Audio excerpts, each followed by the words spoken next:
यह दर्द भरी कहानी एक लड़की की है। यूं कहूँ तो भी गलत ना होगा कि यह कहानी एक बदनसीब लड़की की। वैसे इस दुनिया में लड़की होना ही जीवन को काफी कठिन देता है, और जब आप दिखने में अच्छे ना हो, पढ़ाई लिखाई में भी अच्छे ना हो, तब सोचिए कठिनाई का लेवल क्या होगा। निशा बचपन से ही पढ़ाई लिखाई में कमजोर थी। रंग उसका सांवला था, नाक नक्शा भी बाकी लड़कियों की तुलना में इतना खास न था।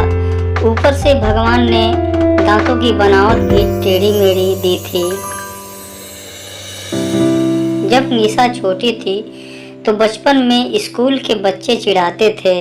बड़ी हुई तो गली मोहल्ले के लोग उसे देखकर मुंह फेर लिया करते थे। कोई भी उसका दोस्त बनने के लिए तैयार न था। उसके रिश्तेदार भी कुछ खास उसे भाव नहीं दिया करते थे। बस एक उसकी माँ ही थी जिसे उसके सूरत या लुक्स से कोई फर्क नहीं पड़ता। जब निशा को शादी के लिए देखने आए लोग उसे बिना पसंद किए लौट जाते, यहाँ तक कि जब खुद के पापा ही उसे मनहूस बोल देते, तब माँ ही तो थी जो उसे समझाती थी, लोगों के बोलने से क्या होगा, तू तो मेरी बेटी है। भगवान के किए इतने सारे अन्यायों के बावजूद निशा जीना सीख गई। वह खुश रहना सीख गई। इसके अलावा एक और बहुत बड़ी खूबी थी निशा की, उसे खाने बनाने में बहुत मजा आता था। और ना सिर्फ खाना बनाने में मजा आता था, उसका बनाया खाना खाकर लोगों को स्वाद आता था। और ना सिर्फ खाना बनाने में मजा आता था, उसका बनाया खाना खाकर लोगों को जो स्वाद आता था, दुनिया के ठुकराए जाने के बाद उसने अपना सारा समय खाने की रेसिपीज की किताबें, रेडियो शोज और टीवी चैनल को समर्पित कर दिए थे। इस एक गुण की वजह से निशा अपने आजू बाजू की औरतों में फेमस हो गई थी, क्योंकि जिसे भी खाना पकाना सीखना हो या कुछ नया पकवान बनाना सीखना हो तो वह निशा के पास आती, और निशा भी खुशी खुशी उन्हें सब सिखाती। एक बार फिर से माँ बाप ने जी तोड़ कोशिश कर एक फैमिली को निशा को देखने के लिए मना लिया था, और अगले दिन लड़का निशा को देखने आने वाला था। बिना पूछे पता नहीं क्यों माँ बाप लड़कों को बुला लेते थे और उसका मजाक बना देते थे। माँ ने निशा को समझाया था कि ऐसा ही होता है, कोई बेटी अपने माँ बाप के यहाँ हमेशा नहीं रहती, उसे एक दिन शादी करके जाना ही पड़ता है। अगले दिन निशा सुबह सुबह ही लड़के वाले के आने से पहले ही कहीं निकल गई।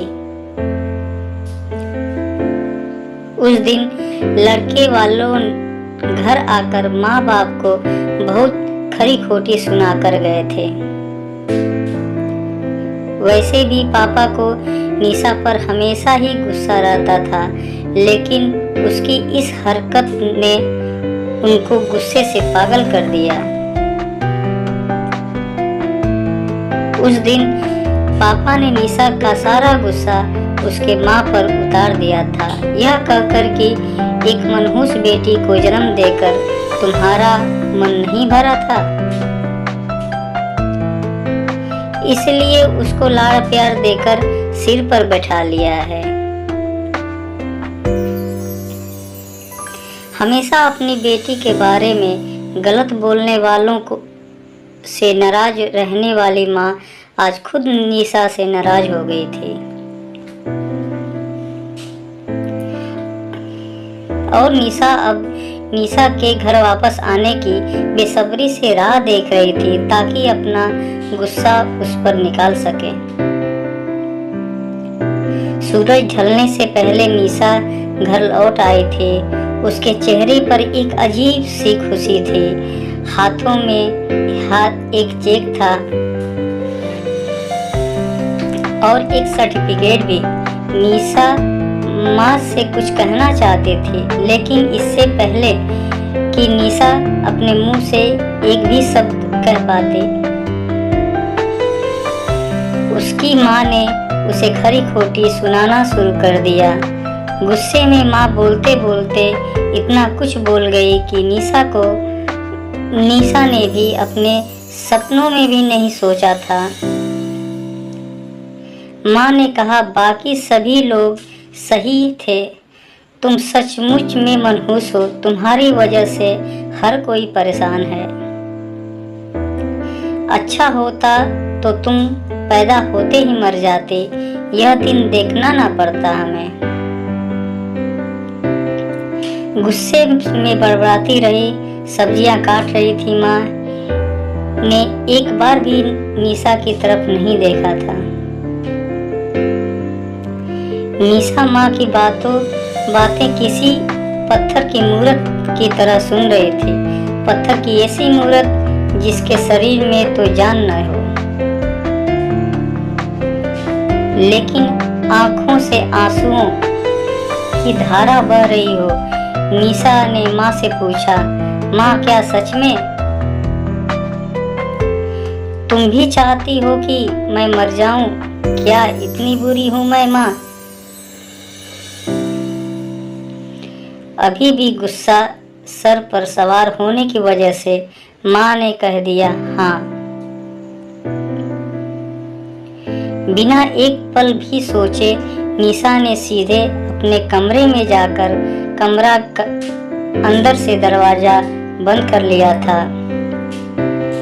1-2 मिनट बाद गुस्सा थोड़ा शांत होने पर माँ को अपनी गलती का एहसास हुआ तो निशा के रूम की तरफ गई। उन्हें पता चला कि निशा ने रूम को अंदर से बंद कर लिया है। गुस्से में कुछ न कर ले, इसलिए माँ ने तुरंत पापा को इस बात की खबर दी। दोनों ने काफी दरवाजा खोलने की कोशिश की, लेकिन जब नाकामयाब रहे तो दरवाजा तोड़ दिया। अपने स्कार्फ से फांसी का फंदा तैयार कर निशा पंखे से लटक रही थी। ज्यादा वक्त नहीं हुआ था, वह सिर्फ बेहोश हुई थी। माँ पापा ने तुरंत उसे पंखे से अलग किया और बेड पे लेटाया। पापा ने तुरंत डॉक्टर को फोन किया। तब माँ का ध्यान बेहोश पड़ी निशा के हाथ में पकड़ी एक चिट्ठी और पास में ही पड़े 5 लाख रुपए का चेक और 5 स्टार होटल में शेफ की नौकरी के लिए कंफर्मेशन लेटर पर पड़ी, जो निशा अपने साथ लाई थी। माँ और पापा ने वह चिट्ठी खोल कर पढ़ी जो उसने अभी अभी लिखी थी। चिट्ठी कुछ इस प्रकार थी, मम्मी और पापा, मैं जानती हूँ मेरे जन्म से लेकर आज तक मैंने ऐसा कुछ भी नहीं किया है जिस पर आप गर्व कर सकें, लेकिन मैं आपको बताना चाहते थे कि आज मैंने खाना पकाने के नेशनल लेवल कंपटीशन को जीत चुकी हूँ और यह 5 लाख का चेक मुझे प्रथम स्थान पर आने के लिए मिला था। जिसको मेरा खाना इतना पसंद आया था कि उन्होंने मुझे एक बहुत बड़े होटल में बतौर मास्टर शेफ की नौकरी के लिए कंफर्मेशन लेटर ही दे दिया था। पूरी दुनिया मेरे खिलाफ है, मुझे इस बात की कभी भी फक्र पड़ा ही नहीं था और ना ही बाबूजी की कड़वी बातों मैंने अपने दिल पर ले थे, क्योंकि मैं जानती थी बाहर से सख्त दिखते हैं मेरे बाबूजी, अंदर से तो मुझे बहुत प्यार करते थे।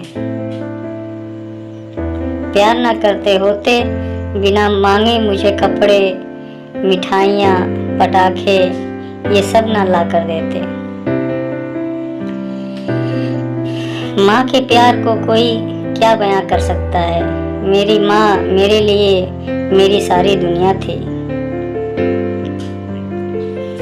जब माँ मेरे साथ होती तो मुझे किसी बात की परवाह ना होती थी। मेरी माँ मेरी थी, इसलिए मुझे किसी और की जरूरत ना थी। मेरी माँ मेरे साथ नहीं है तो मेरी दुनिया मेरे साथ नहीं है, इसलिए मैं आज दुनिया को ही अलविदा कहकर जा रही हूँ। मैं जानती हूँ अपने कभी ना कभी भगवान से यह दुआ जरूर मांगी होगी कि अगले जन्म में मेरे जैसी औलाद न मिले, लेकिन मैं हमेशा यह प्रार्थना करती थी कि अगले जन्म में मैं तो क्या मेरे हर जन्म में मुझे आप जैसे ही माता पिता मिले। और आज भी यही प्रार्थना करके उसी भगवान के पास जा रही हूँ। चिट्ठी पढ़ते पढ़ते माँ और पापा सर से पांव तक पछतावे में डूब गए थे और बेहोशी पड़ी निशा के सर पर हाथ फेरते हुए फूट फूट कर रो रहे थे। दोस्तों, पूरी कहानी पढ़ने के लिए धन्यवाद। मैं चाहता हूँ कि यह कहानी आपके दिल को छू गई है। मैं उम्मीद कर सकता हूँ कि अब आप जाने अनजाने में किसी भी व्यक्ति का उसके बाहरी लुक की वजह से दिल नहीं दुखाएंगे। धन्यवाद।